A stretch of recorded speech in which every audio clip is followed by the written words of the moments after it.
Hola, muy buenos días a todos los asistentes desde Yucatán.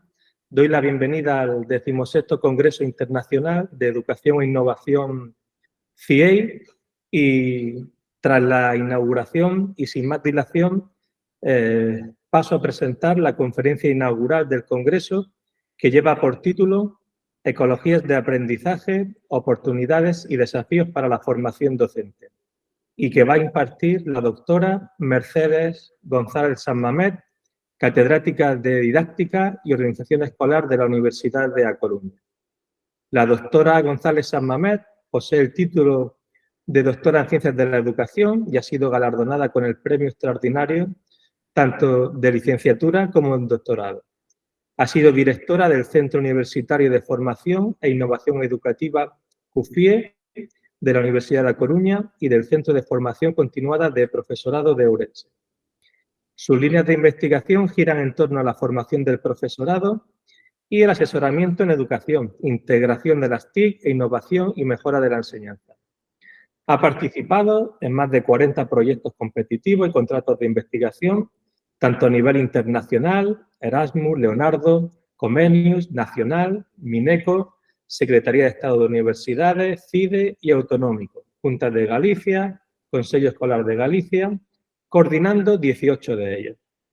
Los resultados de investigación se han difundido en más de 250 publicaciones como autora o coautora.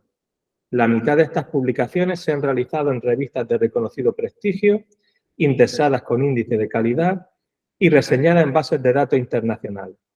También ha publicado 22 libros y 118 capítulos de libros, varios de ellos en editoriales extranjeras. Ha participado como presidenta y como vocal en programas de evaluación de profesorado, de titulación y de proyectos de investigación en diversas agencias de evaluación de la calidad, como ANECA, ACSUB, ABAP, Unibas, AEI, ANEP y AGAUR. Recuerdo a los asistentes que pueden lanzar sus preguntas a través del foro de la retransmisión en YouTube y a las que la doctora dará respuesta tras finalizar su intervención. Y sin más, doctora, puede comenzar cuando quiera. Muchísimas gracias. De nada. Y buenas tardes en Europa. En primer lugar, quisiera agradecer a los organizadores del 16º Congreso Internacional de Educación e Innovación por invitarme a participar en el Congreso y a compartir con ustedes la ponencia que ahora pasaré a relatar. Un agradecimiento especial para los directores de esta edición del Congreso, tanto en México, el doctor Pedro Canto y el doctor William Reyes, como por parte de la Universidad de Granada, el doctor Santiago Alonso y José María Romero. Y, como no, un abrazo muy cariñoso a Tomás Sola y a Francis, con los que he tenido ya oportunidad de colaborar en distintas ocasiones. Y también un agradecimiento muy especial al público. Espero que mi intervención les resulte de interés y, sobre todo, estimule el debate, que normalmente es parte, ¿no?, de los objetivos de un congreso, más allá de la presentación de los trabajos, es que efectivamente se genere un debate que permita buscar juntos respuestas más adecuadas, más satisfactorias y más efectivas a los problemas y necesidades de nuestros sistemas educativos. Y, en mi caso, como ven en el título de la ponencia, me voy a referir a los docentes. Los docentes, que supongo que serán en gran parte las personas que nos estarán escuchando, todas y todos serán docentes, quizás tengamos también estudiantes de doctorado o profesionales vinculados con el mundo de la enseñanza. Bueno, pues los docentes son esos profesionales que toda la población conoce, bueno, o no tanto, ¿no?, o que toda la población ha tenido contacto con estos profesionales, quizás un contacto más formal que realmente un contacto intenso, que son muy valorados, aunque yo voy a decir que no siempre, o más en teoría que después en cómo la legislación, en cómo el funcionamiento de nuestras escuelas les trata día a día, ¿no? Y sobre todo, y aquí sí que supongo que estaremos de acuerdo, son unos profesionales en los que recae gran parte de la responsabilidad, gran parte, no todo, ¿no?, de lo que sucede y no sucede en las escuelas y demás instituciones formadoras. Pues, como les decía, En mi ponencia de hoy quisiera abordar cuáles son esas características, en primer lugar la docencia, ¿no?, que ya defino como una profesión compleja, para a partir de ahí analizar cuál es el rol de los docentes y de la enseñanza en el momento en el que vivimos, en la era digital, entendiendo qué significa esa idea de los docentes como factor clave de la calidad, para a partir de ahí reflexionar con todos ustedes cuáles serían esas claves, cuáles serían esos componentes para conseguir formar a los buenos docentes, y ello nos va a llevar a que les comparta un constructo en el que venimos trabajando en el grupo de investigación desde hace ya algunos años, que es el constructo de ecologías de aprendizaje, que se puede aplicar a cualquier persona, a cualquier profesional, y que nosotros en el grupo de investigación lo estamos aplicando para analizar el desarrollo profesional del docente. Ese es un poco el esquema de la ponencia de hoy y, bueno, pues vamos a empezar por el principio. Y por el principio es definir cómo entendemos la docencia, cuáles son esos componentes de la docencia como una profesión compleja. Y si yo estuviera ahí si todos pudiéramos estar compartiendo ese espacio presencial, yo le haría esta pregunta. ¿Qué se dice de los docentes?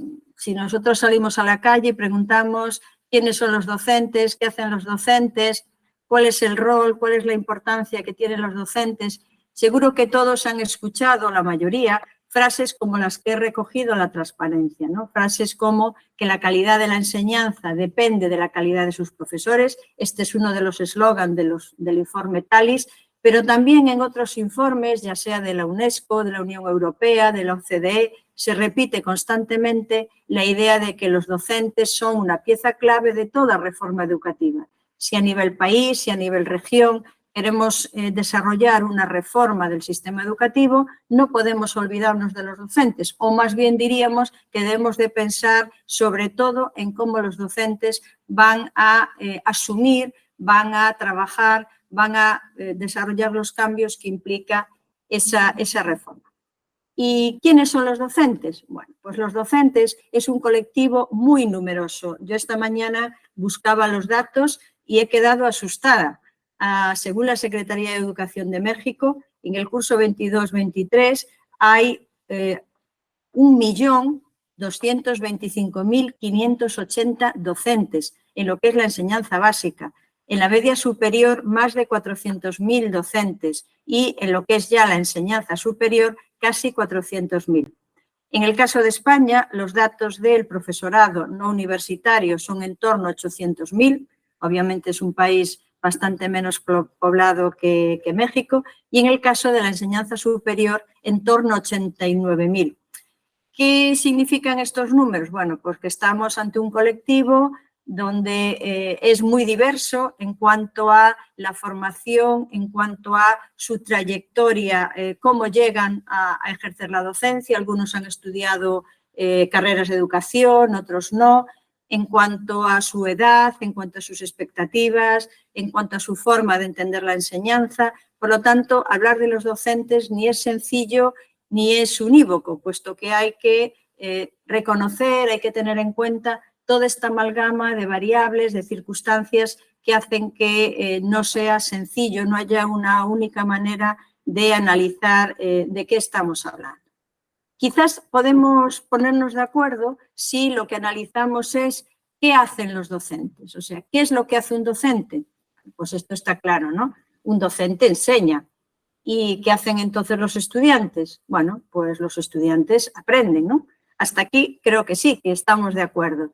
¿Y cómo y qué se espera que enseñe un docente? ¿Y cómo y qué se espera que aprenda un estudiante? No sé si aquí con estas preguntas ya tendríamos acuerdo o si ya empezamos a tener problemas. Desde un modelo tradicional, se entiende al docente como un transmisor de aquellos conocimientos que el alumno debe adquirir.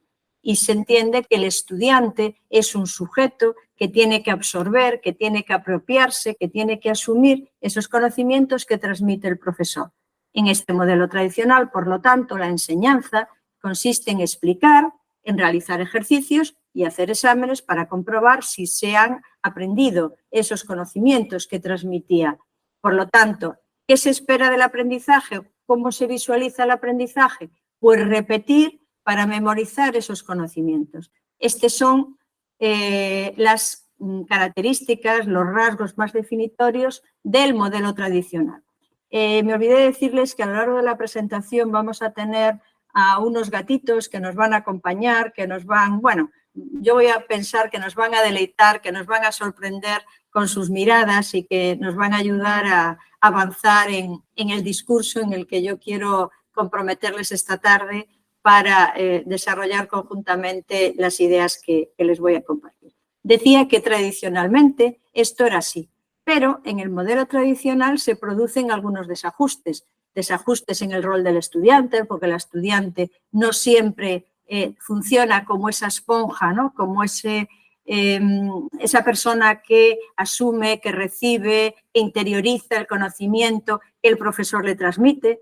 No siempre el papel del profesor se ajusta, no siempre hay esa función, ¿no? Esas funciones y esas tareas del docente que ajustan a este esquema.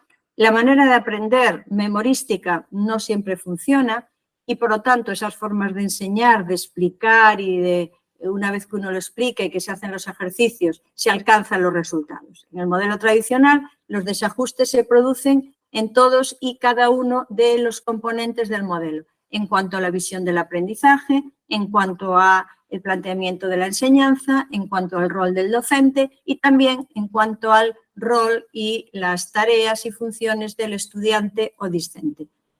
Eso, como nos está diciendo Jenny con esos hojazos, pues nos lleva a repensar ese modelo tradicional y avanzar, buscar propuestas innovadoras a través de las cuales podamos dar una mejor respuesta a esos problemas.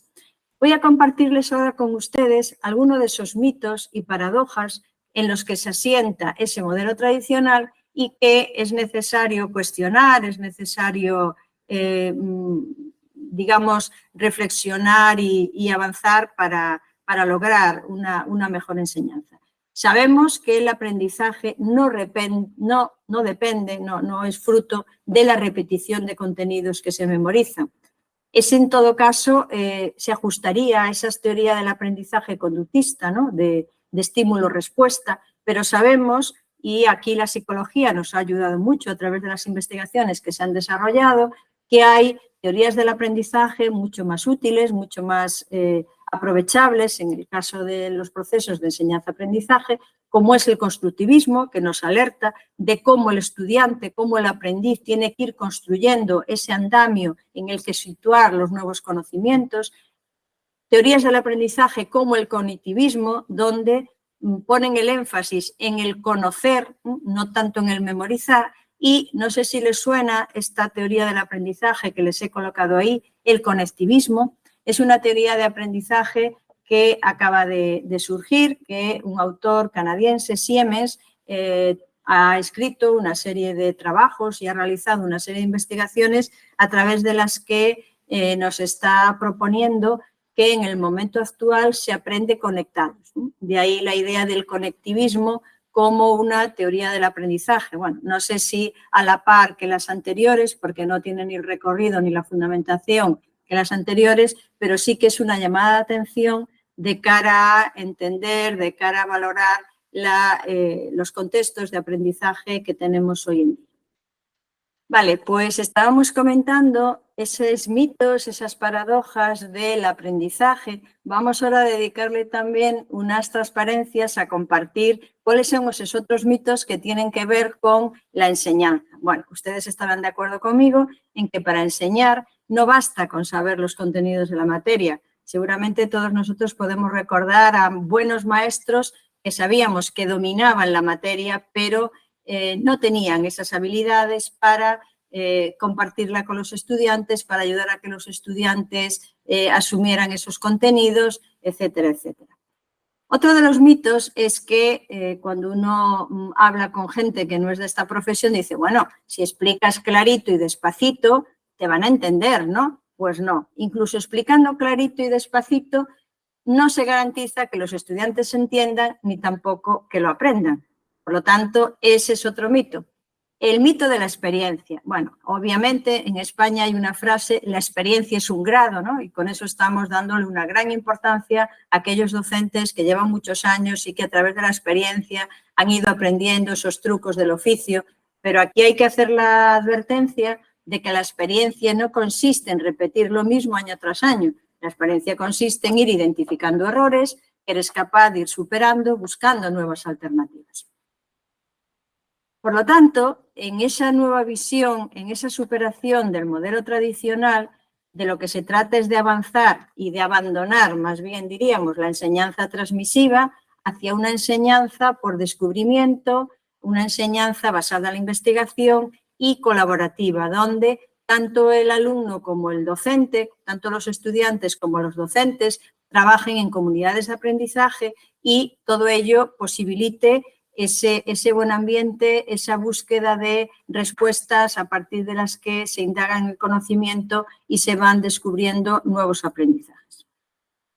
Cuando hablamos de que cambia la concepción de la enseñanza, aparece un árbol, ¿no? O podemos, yo intenté reflejar en la transparencia, estamos hablando de que hay que aprender conocimientos, que hay que aprender habilidades o procedimientos, pero también actitudes, también normas. Y seguro que alguna de ustedes, cuando está viendo toda esta nube de palabras, conocimientos, habilidades, actitudes, normas, seguro que dice, uy, pero eso ahora se llama competencias. Pues efectivamente, más allá de esos aprendizajes basados en conocimientos memorísticos, sabemos que en todos los sistemas educativos, en unos con más fuerza o con menos, o algunos a más velocidad y otros a menos, se está ya implantando una formación, una enseñanza por competencias, intentando superar, como digo, ese modelo de enseñanza transmisivo tradicional.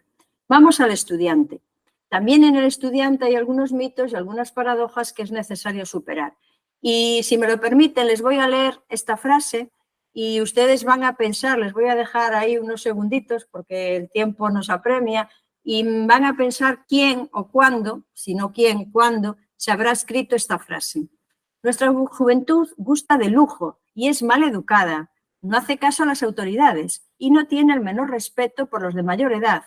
Nuestros hijos son hoy unos verdaderos tiranos. Ellos no se ponen de pie cuando una persona anciana entra, responden a sus padres y son simplemente malos.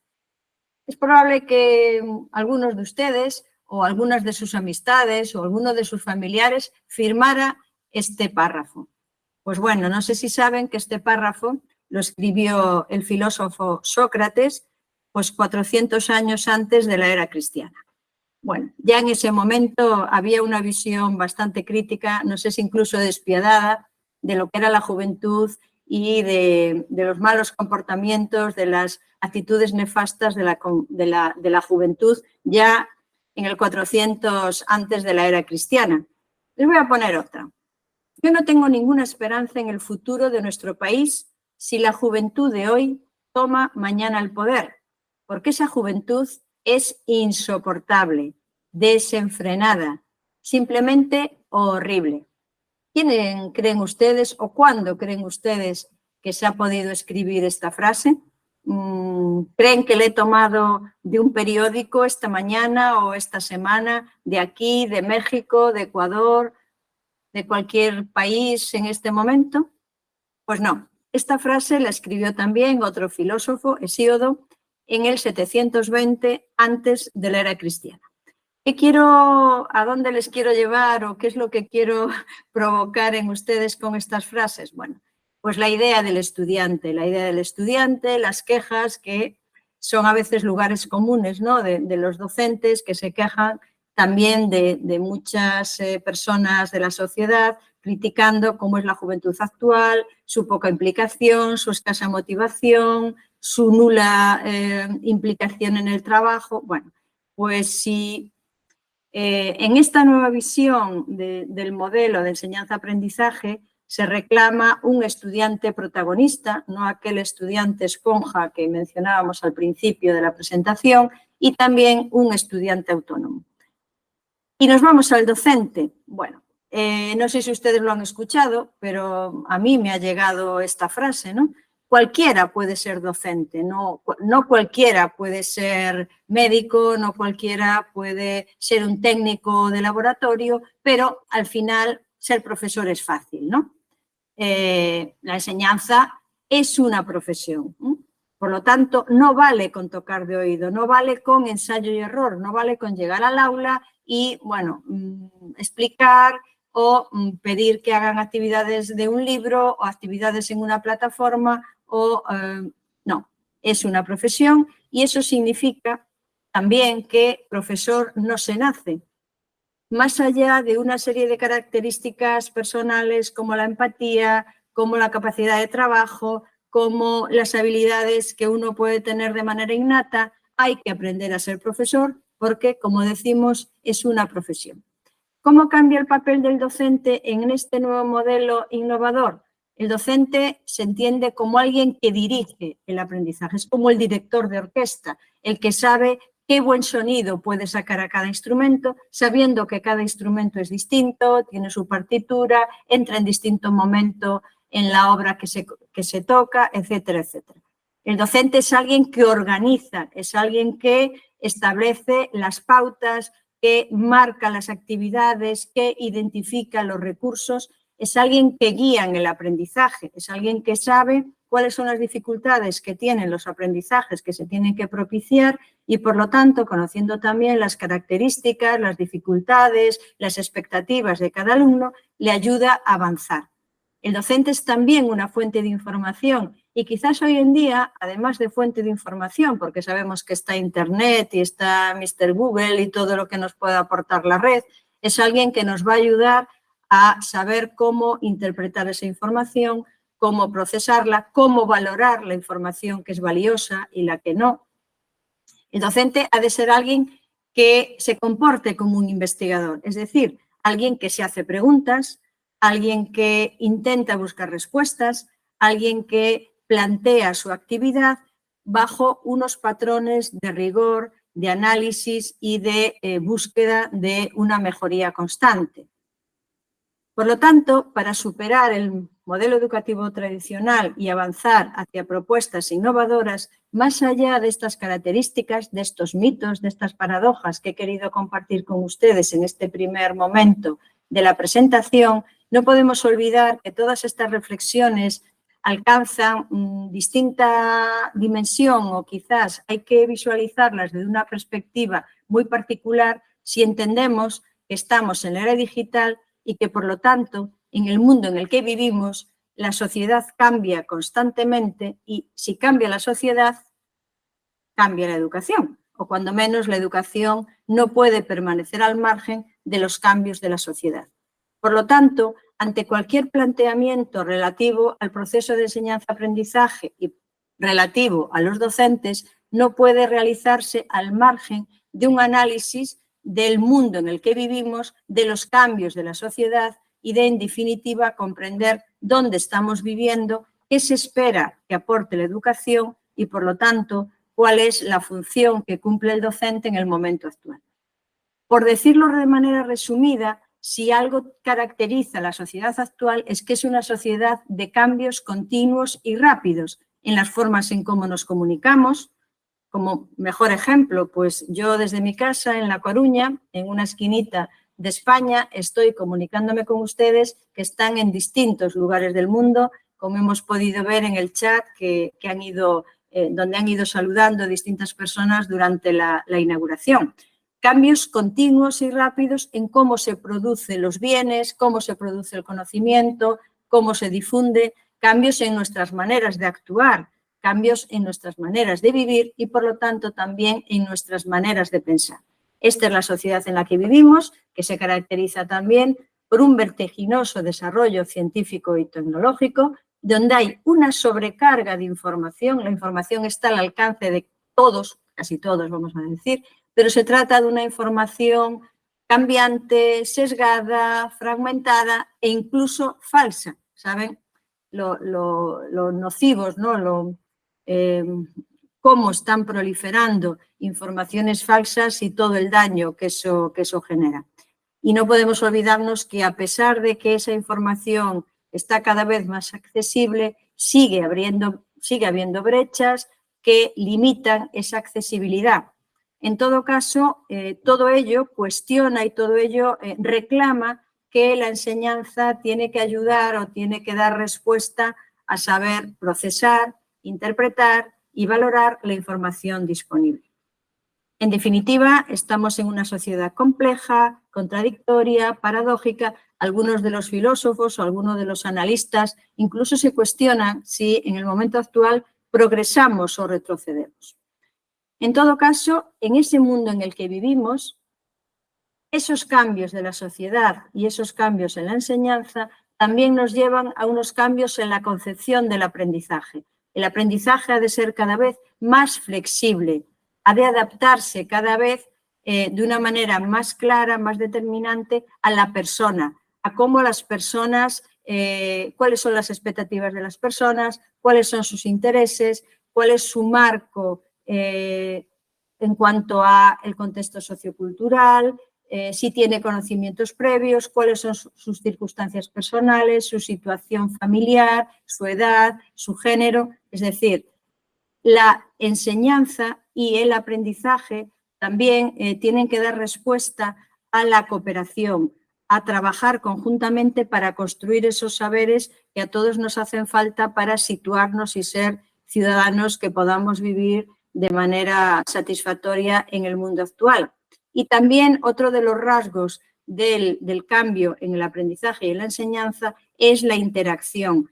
Esa interacción en algunas ocasiones es persona-máquina, ¿no? En ese conectivismo que antes les mencionaba citando a Siemens, pero también es muy importante analizar las interacciones que se producen entre los estudiantes y el docente, entre un estudiante con el grupo, el docente con el grupo, pero también a nivel de la institución escolar, a nivel de la comunidad, y aquí hay que incorporar un elemento como es el de la presencialidad y no presencialidad, como la interacción cuando se produce no en presencia, sino a través de sistemas tecnológicos, esa interacción síncrona o asíncrona y cuáles son esos condicionantes que nos está ocasionando y cómo eso nos llevan a revisar los procesos de enseñanza-aprendizaje.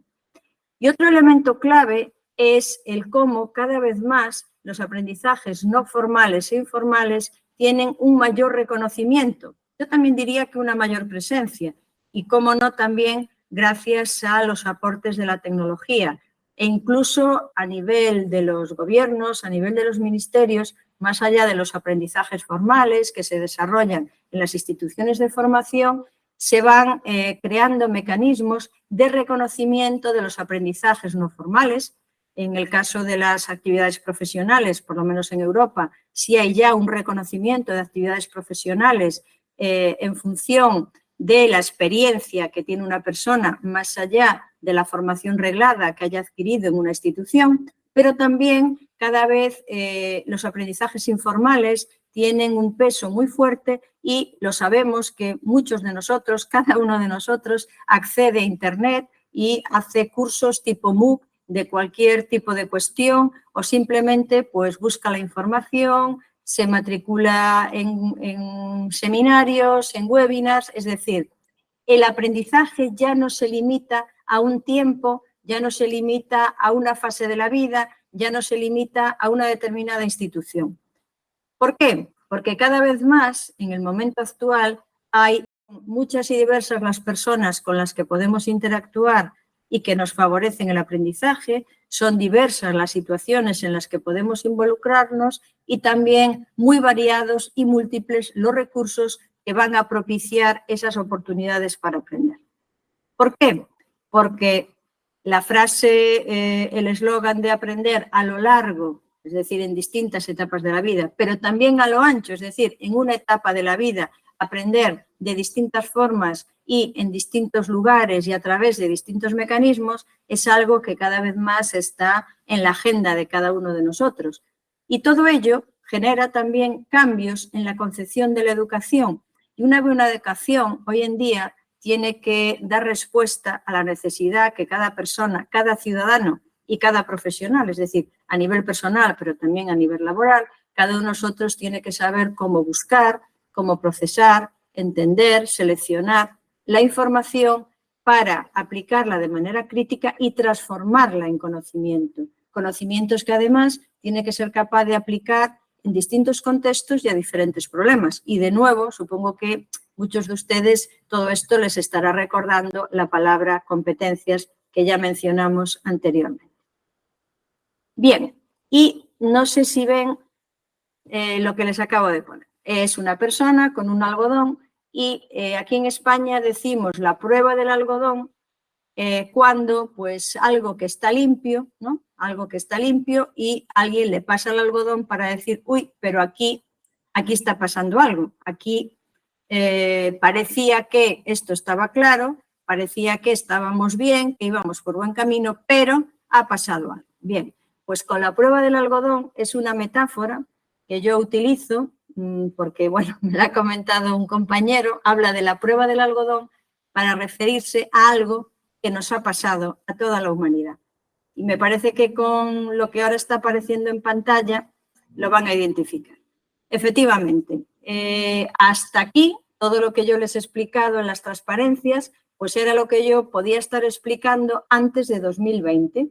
Todos esos análisis de la sociedad, todas esas referencias al cambio en el modelo educativo, al cambio en el proceso de enseñanza-aprendizaje, pero en el 2020, como bien sabemos, como bien hemos sufrido, se produce una crisis sanitaria sin precedentes que provoca una crisis social, una crisis económica y, como no, una crisis educativa, que conlleva que la educación se coloque en el centro de la diana. Y se cierran las escuelas, lo que ya sabíamos o lo que ya teníamos detectado de falta de recursos y de brechas digitales explota, se hace todavía más patente, genera una gran tensión y se toman medidas para avanzar, para solventar la situación y, yo digo, se ha hecho lo que se ha podido. Se generan sistemas de enseñanza por radio, de la escuela en casa, de enseñanza por televisión. Más allá de todas esas medidas de emergencia, lo que ya sabemos, las lecciones aprendidas ya en el 22 y ya en el 23, nos vuelven a nos retumba de nuevo esa necesidad de pensar de manera diferente el cómo enseñar y el cómo aprender. Es decir, asumir la necesidad de transformar la enseñanza. Después de la pandemia han aumentado las exigencias en la educación, hay una mayor sensibilidad hacia lo que es la diversidad, hacia la inclusión, la equidad es un propósito irrenunciable, es necesario revisar la relación entre la familia y la escuela de nuevo tuvo que asumir la formación de los hijos y la escuela como institución subsidiaria cumplió ahí otro papel, pero de nuevo, no podemos olvidarnos de ese binomio familia-escuela, de los vínculos entre la escuela y la sociedad, con lo cual, a nivel ya pensando en educación, nos está impactando, nos está reclamando una revisión del funcionamiento de los centros educativos, por lo tanto, de la formación del docente y del rol, del papel, del lugar que ocupa la tecnología, que yo ya he tomado partido y ya quiero hablar de la tecnología como una aliada. Y entonces, ¿qué docente necesitamos? Si, como les he comentado anteriormente, tenemos que revisar y que cambiar el modelo tradicional y avanzar hacia modelos innovadores, si además después de la pandemia hemos visto con mayor claridad todas esas brechas, todos esos problemas, ¿qué docente necesitamos? Analicemos qué hacen los buenos docentes. Y aquí les quisiera compartir una serie de ideas, una serie de rasgos que, después de distintas investigaciones, los expertos han concluido. Los buenos docentes son aquellos que conocen su materia en profundidad. Aquella materia que enseñan, la conocen. Ya hemos dicho antes que no es suficiente con conocer la materia, pero es imprescindible conocerla.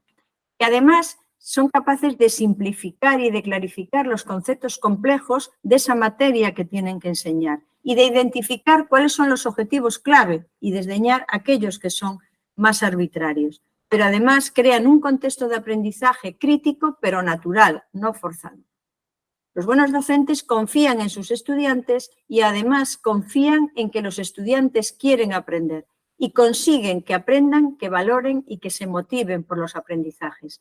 Enfrentan a los estudiantes a problemas que son importantes, pero que también son atractivos. Les animan a que formulen preguntas, que hagan cuestionamientos de lo que están aprendiendo, de lo que les aportan esos aprendizajes. Les animan a que compartan sus estrategias de estudio con los otros compañeros para que en esas interacciones se enriquezcan mutuamente. Fomentan el pensamiento crítico, afrontan la resolución de los problemas apelando a la curiosidad y a la creatividad, priorizan aquellas acciones que fomentan, que requieren razonamientos y actuaciones, no solo elucubraciones teóricas. Tienen, por supuesto, un compromiso ético intachable y, con respecto a lo que es su propia actuación como docente, están interesados en autoevaluarse, en revisar cómo piensan y cómo enseñan la disciplina. Sí que le prestan atención a la evaluación que realizan los estudiantes y a los resultados que obtienen sus estudiantes y están dispuestos a enfrentarse, a tener en cuenta los errores y las limitaciones, porque es la única manera de superarlos. Eso es lo que hacen los buenos docentes. Por lo tanto, ¿cómo vamos a conseguir esos buenos docentes? ¿Cómo les vamos a formar? ¿Cómo conseguiremos formar a ese docente que necesitamos? Bueno, yo no tengo bola de cristal. En Galicia tenemos brujas, tenemos meigas y, bueno, pues con bola de cristal quizás podría tener una respuesta clara y contundente. No tengo bola de cristal, pero sí que les voy a compartir esas reflexiones y esos análisis que la investigación nos permite a partir de las conclusiones que se van avanzando.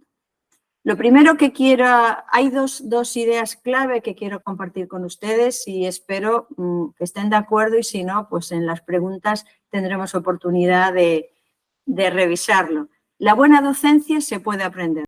La formación del profesorado es imprescindible para una enseñanza de calidad, por lo tanto, tenemos que fijarnos, tenemos que prestar atención en cómo acontece ese aprendizaje profesional docente. Y el aprendizaje profesional docente, en distintas investigaciones y trabajos que he desarrollado, yo lo baso en dos pilares, en un proceso de socialización profesional y en un proceso de construcción de conocimiento profesional. Y ahora les voy a explicar en qué consiste cada uno de esos dos pilares. La socialización profesional, como cualquier proceso de socialización, acontece en gran manera de forma implícita. No suele ser explícito, suele ser a veces invisible, a veces uno no se da cuenta, ¿no? Y la socialización profesional, a su vez, se basa en tres tipos de acciones, son tres tipos de sucesos, ¿no? Hay una parte experiencial que tiene que ver con la experiencia vital y con la trayectoria académica. Como les decía, cuando uno es alumno, observa a distintos profesores, uno va pasando por la escuela, va viendo qué le gusta, cómo se siente a gusto, a veces uno se siente, ¿no? ¿Qué pasaría si yo tuviera el rol de docente? Hay todo otro proceso de socialización que es claramente por observación. Uno observa a otros docentes, uno observa cómo se desarrollan distintas actividades escolares, cómo funcionan distintos recursos, es la observación, el aprendizaje por observación. Y también se dan procesos de imitación. Y de hecho, en los estudios que hacemos, cuando los alumnos van a las prácticas y pasantías o cuando los estudiantes están cuando los docentes están en sus primeros años, echan mano de esos modelos de docentes que han tenido. Y en una doble vía, ¿no? De una doble manera. Intentan imitar aquellos docentes que para ellos funcionaban bien y aquellas estrategias que desarrollaban esos docentes que eran exitosas y, por otra parte, intentan evitar aquellas formas de comportamiento, aquellos sistemas que desarrollaban los profesores que no les gustaron, aquellos que no le parecían buenos docentes. Por lo tanto, esa imitación impregna, incluso, como decía, sin darse cuenta, y son esos procesos vivenciados los que van generando esa manera de entender la enseñanza y de construir el estilo docente.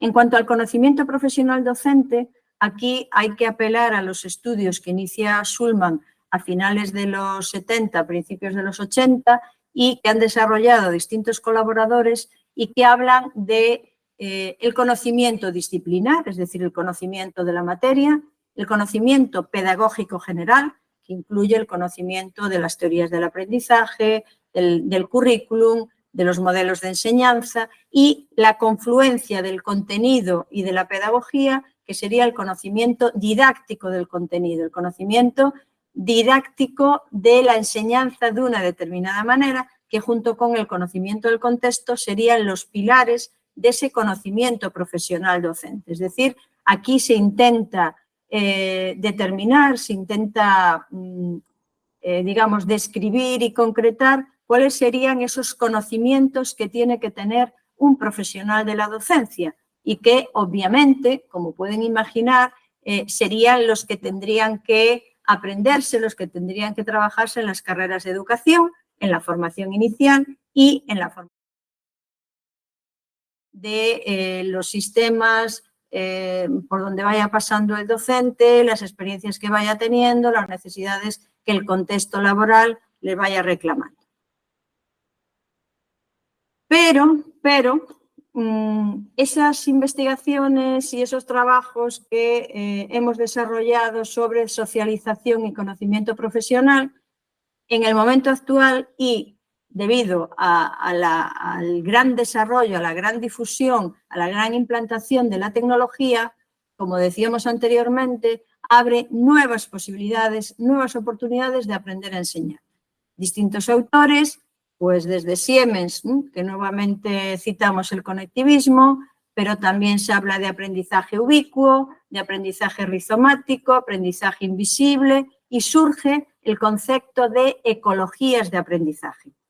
Con las ecologías de aprendizaje, que es un concepto que ha publicado sobre todo Barron en Estados Unidos y Jackson en Inglaterra, intentan aludir a las distintas formas que tiene una persona de aprender en función de las situaciones por las que va pasando, de los recursos que va movilizando y de sus propias estrategias. Es decir, es cómo uno maneja las oportunidades que le ofrece los contextos por los que está. Como les decía, en el grupo de investigación estamos desarrollando distintas líneas para analizar las ecologías de aprendizaje. En concreto, nosotros las estamos situando, las ecologías de aprendizaje de un docente, pero hemos encontrado trabajos que analizan, pues, por ejemplo, que nos llamó mucho la atención, un investigador en Australia que analizaba las ecologías de aprendizaje de un mendigo, de una persona que está en la calle, es decir, cómo esa persona aprende a vivir en ese contexto en el que está y maneja los recursos y cómo funciona, ¿no? Se han hecho también estudios de ecologías de aprendizaje de otros colectivos y, como digo, nosotros intentamos desvelar cómo un docente configura su ecología de aprendizaje y cómo la aprovecha y cómo la enriquece para que sea más fructífera. Esto nos lleva a identificar los itinerarios de aprendizaje y valorar la influencia de esa ecología a lo largo de la vida académica y también ver cómo los distintos mecanismos de actualización profesional, sobre todo a través de la tecnología, favorecen ese desarrollo de la propia ecología. Como les decía, llevamos varios años en el grupo de investigación EIRA trabajando en esta línea. Tenemos ahora mismo 10 tesis doctorales, no 9, ya han finalizado 3 de ellas, otras 4 están en proceso y hemos tenido también 4 proyectos subvencionados por el Ministerio, donde hemos analizado las ecologías de aprendizaje del profesorado de primaria en el primer proyecto, del profesorado de universidad en el segundo y del profesorado de educación secundaria en el tercer proyecto. En estos proyectos y en estas tesis, en los tipos de profesorado, en los niveles de profesorado que hemos analizado, hemos combinado tanto metodología cuantitativa a través de cuestionarios como metodología cualitativa mediante entrevistas y observaciones. Les quería llamar la atención, ya estamos finalizando, en este gráfico, que es un trabajo que hemos publicado en la revista British Journal of Educational Technology, donde después de un estudio Delphi hemos identificado los componentes de la ecología de aprendizaje. Me parece interesante que le presten atención un minuto, porque aquí identificamos cuáles son esos elementos que están configurando la ecología de aprendizaje de cualquier persona y de cualquier profesión.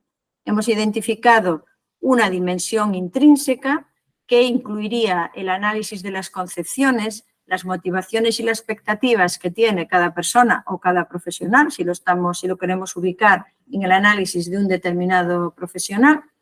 Y, por otra parte, también una dimensión experiencial que surge y que se va enriqueciendo en el propio itinerario, en esa trayectoria de la vital que desarrolla cada persona y cada profesional, donde ahí se analizarían los contextos por los que ha transitado esa persona, las relaciones que ha establecido, los recursos que ha manejado y las acciones, las estrategias, los mecanismos que pone en marcha, ¿no? A partir de este gráfico, con estos componentes, hemos concretado el estudio, como les digo, como les comentaba anteriormente, para analizar las ecologías de aprendizaje de los docentes de educación inicial o infantil, que es como se llama en España, básica o primaria, que es como se llama en España, secundaria y universidad. Muy rápidamente, porque ya estamos fuera casi de tiempo, algunos resultados que hemos obtenido. En los análisis de las ecologías de los colectivos que les he mencionado, hemos identificado que predominan sobre todo los aprendizajes formales. Tanto los aprendizajes formales en las instituciones donde adquieren la formación, las carreras de educación, como los aprendizajes formales a través de la formación permanente continua, a través de cursos, seminarios o talleres. De todas maneras, en los estudios de caso, todos los participantes ponían en valor la importancia de los aprendizajes no formales e informales, y todos ellos reconocían que en este momento incluso ya está siendo mayor el tiempo, el esfuerzo y la dedicación a esos aprendizajes que de manera individual o colectiva cada uno va desarrollando, sobre todo gracias a lo que ofrece Internet, que esos otros cursos más formales que ofrecen las instituciones. En ese sentido, tiene muchísima importancia y cada vez más peso el aprendizaje. El autoaprendizaje. Y para el desarrollo del autoaprendizaje, todos los participantes reconocían que es necesario fomentar la competencia digital, porque las oportunidades que ofrece la red es inmensa, y algunos justamente achacaban a que no utilizaban convenientemente o de manera intensa, ¿no?, esas oportunidades por sus limitaciones en el manejo de la tecnología, ¿no? Sí que reclaman, una vez que entienden el concepto de ecología, si son conscientes de lo que significa, que es necesario flexibilizar y diversificar las oportunidades de formación. Recuerden que cuando definíamos las características del aprendizaje, en este momento hablábamos de la flexibilidad, la personalización. Entonces, eso es algo que es imprescindible y que los docentes reclaman con muchísimo énfasis. También la necesidad de fomentar redes y grupos de interés para compartir, para trabajar conjuntamente, para desarrollar proyectos, para hacer intercambios y, en ese sentido, pues propiciar, ¿no?, esos aprendizajes colaborativos. Entienden que se debe difundir las buenas prácticas porque es más fácil aprender e intentar adaptar algo que ha funcionado en otro centro, en otra aula, que no algo que uno puede leer de una investigación que lo ve súper lejano. Si es de un centro, de un contexto similar, pues uno se anima, si le ha funcionado a un compañero, que uno lo pueda implementar en su aula. Y también la necesidad de promover proyectos de innovación intercentros en esa idea de la colaboración y el enriquecimiento, no solo a nivel personal, sino también a nivel institucional. El impacto que tienen estos estudios de las ecologías de aprendizaje y esta manera de ampliar y potenciar la formación y el desarrollo profesional docente impacta tanto a los diseñadores y asesores de formación como a las instituciones de formación. los que diseñan y trabajan como asesores de formación, obviamente el pensar desde la perspectiva de las ecologías de aprendizaje les lleva a la necesidad de crear, impulsar esas nuevas oportunidades, apoyándose en la tecnología y aprovechar esos recursos y esas posibilidades formativas, tanto las formales que ya existen, ¿no?, como las no formales y las informales. Y de cara a las instituciones de formación es obvio la necesidad de establecer mecanismos de reconocimiento de otros aprendizajes más allá de los formales que ofrece la institución y, por ello, precisamente, disponer estructuras y formatos para el aprendizaje. Bueno, aquí diríamos, por ejemplo, lo que se está desarrollando, por lo menos en Europa, de las microcredenciales, ¿no? Y a nivel de la universidad sí que es una cuestión de relevancia el pensar que a mayores de la formación estándar de grado, o sea, grado, pregrado, posgrado, máster, pues también ofrecer una formación más reducida en el tiempo, pero más específica para necesidades de colectivos particulares. Bueno, y finalmente, y aquí finalizaría, pues les hago la pregunta de que cada uno de ustedes intente identificar cuál es su ecología de aprendizaje, cuáles son esos mecanismos que cada uno utilizamos para aprender, cuáles son esas personas que han impactado a lo largo de nuestra vida y ahora mismo son referentes en nuestros procesos de aprendizaje a lo largo y a lo ancho de nuestra vida, cuáles son esas situaciones, cuáles son esos contextos que favorecen el aprendizaje, porque el manejo de la ecología de aprendizaje es individual y es cada uno el responsable y el que, de alguna manera, tiene el mando de cómo fomentar, de cómo potenciar su ecología de aprendizaje. Así que, de nuevo, muchísimas gracias por su atención.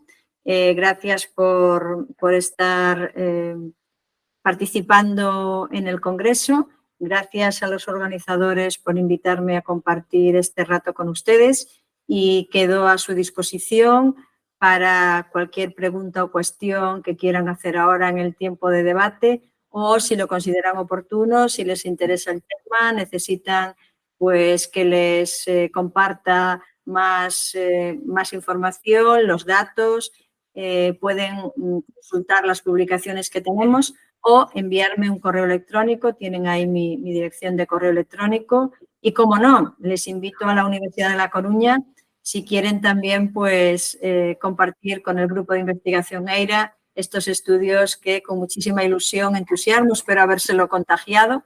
Esa era mi idea en esta tarde. Muchísimas gracias.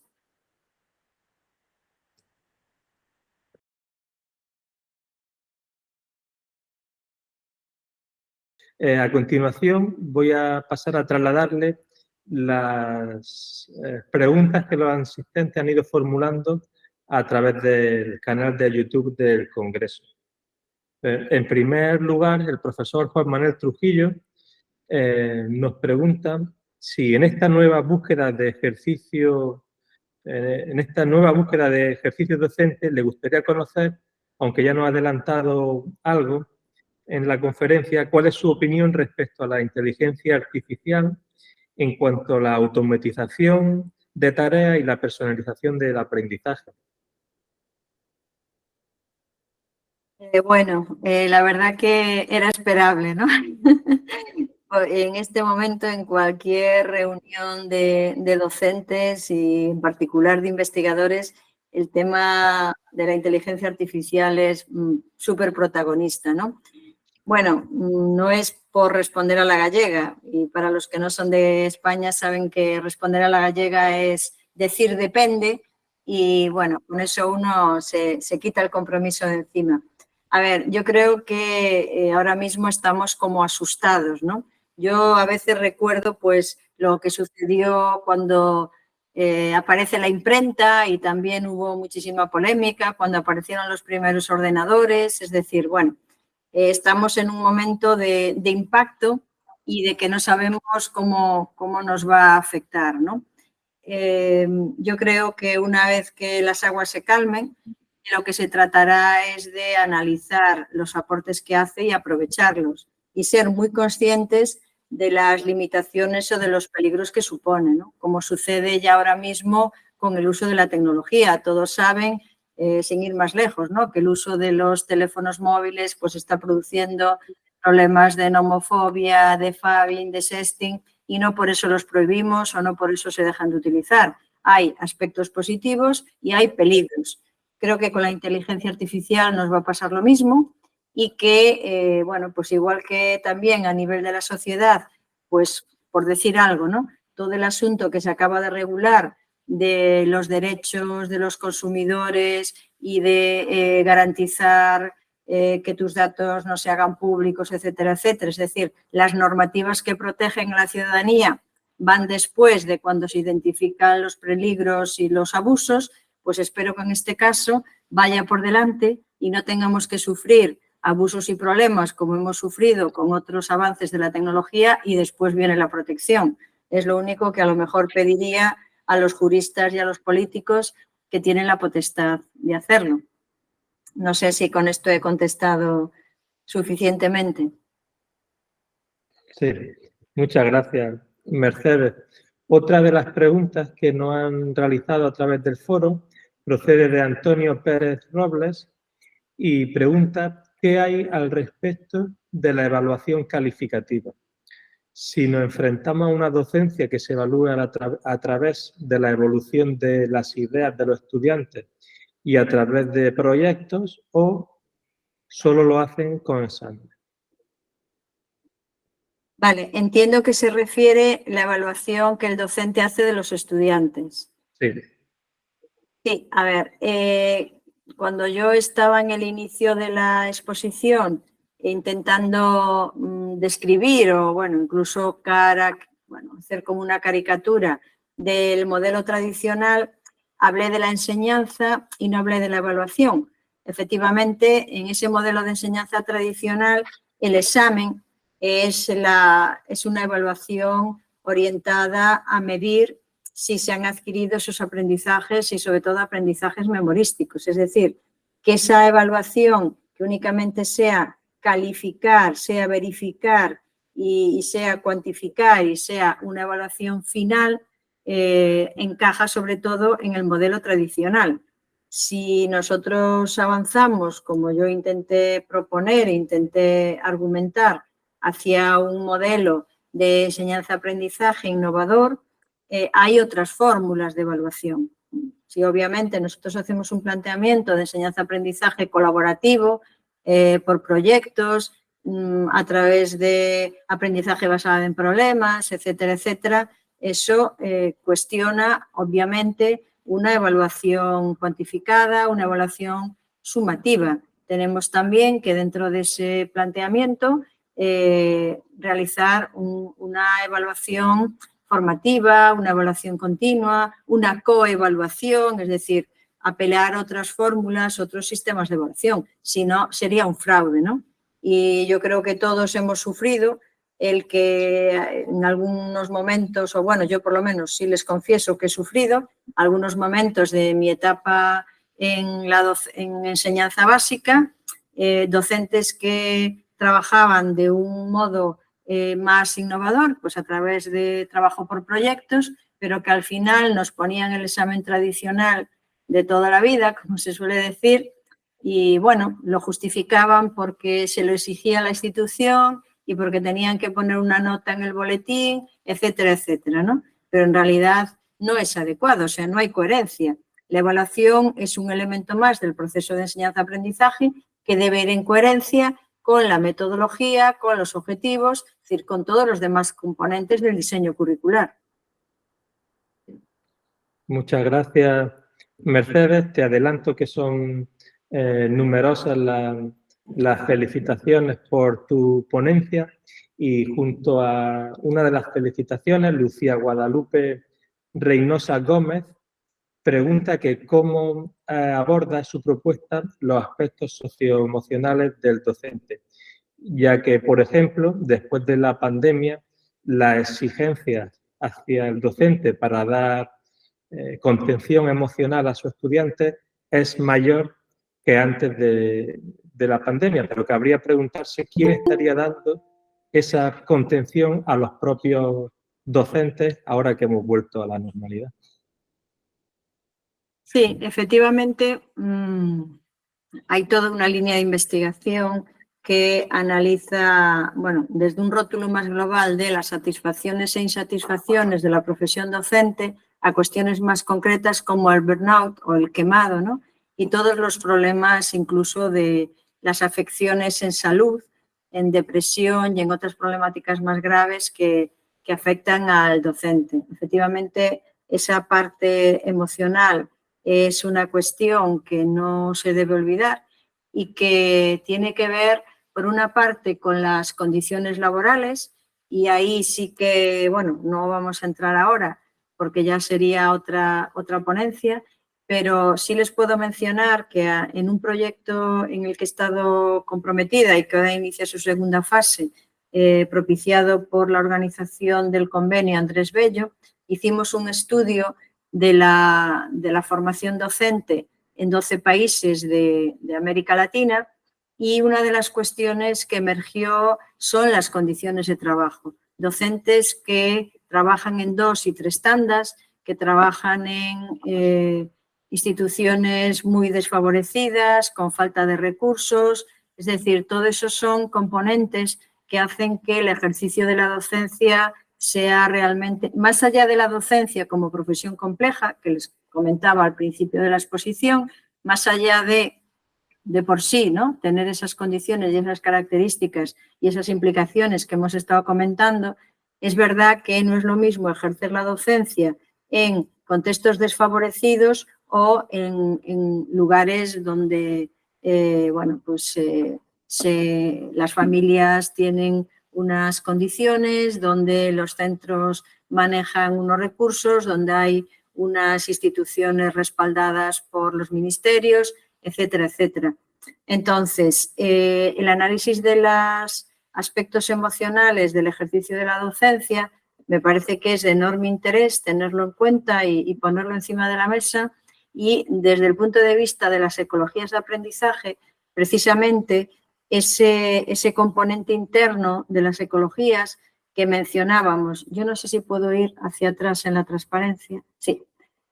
Justamente cuando aquí mencionábamos la dimensión intrínseca y hablábamos de las concepciones, motivaciones y expectativas, eso es como el germen, o está ahí en la base de esos aspectos emocionales, de ese sustrato emocional que en el caso de la docencia pues tiene un impacto y unas implicaciones quizás más singulares que otra profesión, aunque es verdad que comparte con cualquier profesión que se base en el cuidado, ¿no?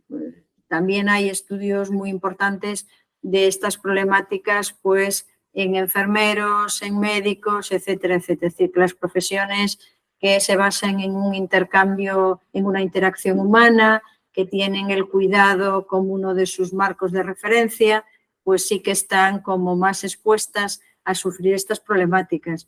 Por lo tanto, creo que sí, que es muy importante tenerlo en cuenta y bueno, pues ayudar a evitar esas situaciones que en gran medida o en cierta medida sí que dependen de las condiciones laborales del desempeño. Muchas gracias, Mercedes, por tu respuesta y por adelantarnos parte del trabajo que estáis realizando con los compañeros de la Universidad Andrés Bello. Por otra parte, Marcelino Trujillo Méndez pregunta ¿de qué manera el profesor actual debe entender las relaciones entre ecosistemas educativos, ecologías del aprendizaje y entornos virtuales para poder considerarse un buen docente?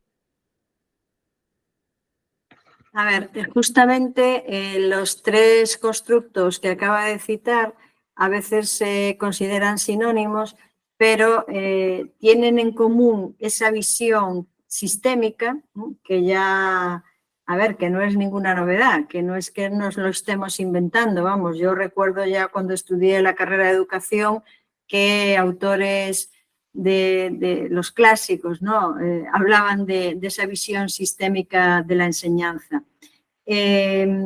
Nosotros cuando hablamos de ecologías de aprendizaje lo situamos a nivel de la persona. Cada persona es quien tiene que tomar conciencia de su ecología de aprendizaje, enriquecerla, ver cómo, qué mecanismos, ¿no?, le van a ayudar a potenciarla. Mientras que cuando hablamos de ecosistemas estamos hablando de las instituciones escolares, ¿no? Las distintas teorías y los distintos análisis e investigaciones sobre el centro escolar han ido buscando rótulos distintos como desarrollo organizativo, como las escuelas que aprenden, y una de las líneas o uno de los constructos que se aplica a la institución es la de ecosistema.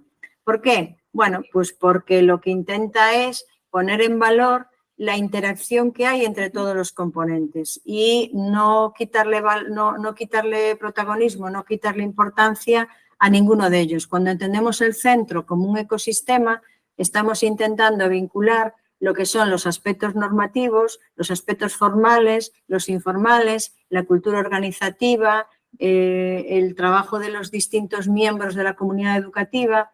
Entonces, ecologías de aprendizaje y ecosistemas tienen en común esa idea de la ecología como concepción, como visión sistémica, pero en un caso se sitúa en la institución y en otro caso se sitúa en la persona.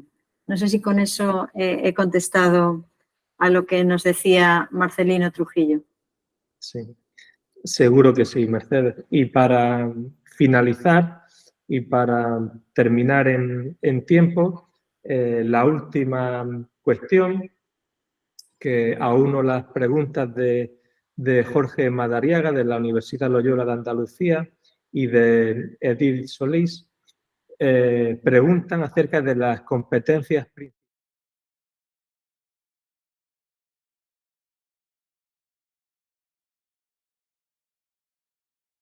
de posgrado, pero también, en todo caso, en cuanto a educación no formal y aprendizajes informales. Y por último, y para finalizar, aparte, también César Augusto Hernández Suárez, que nos pregunta acerca de la relación que puede tener esta concepción con el metaverso y las nuevas tecnologías. Y con esto daríamos por finalizada la conferencia inaugural. Pero eso es para la conferencia del Congreso del año que viene, ¿no? Porque esta Sí.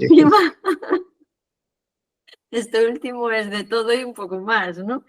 Sí. Bueno, a ver, sí, realmente es demasiado para poder responder con coherencia y sobre todo con brevedad en el medio minuto que nos queda para poder hacer el descanso en tiempo, ¿no?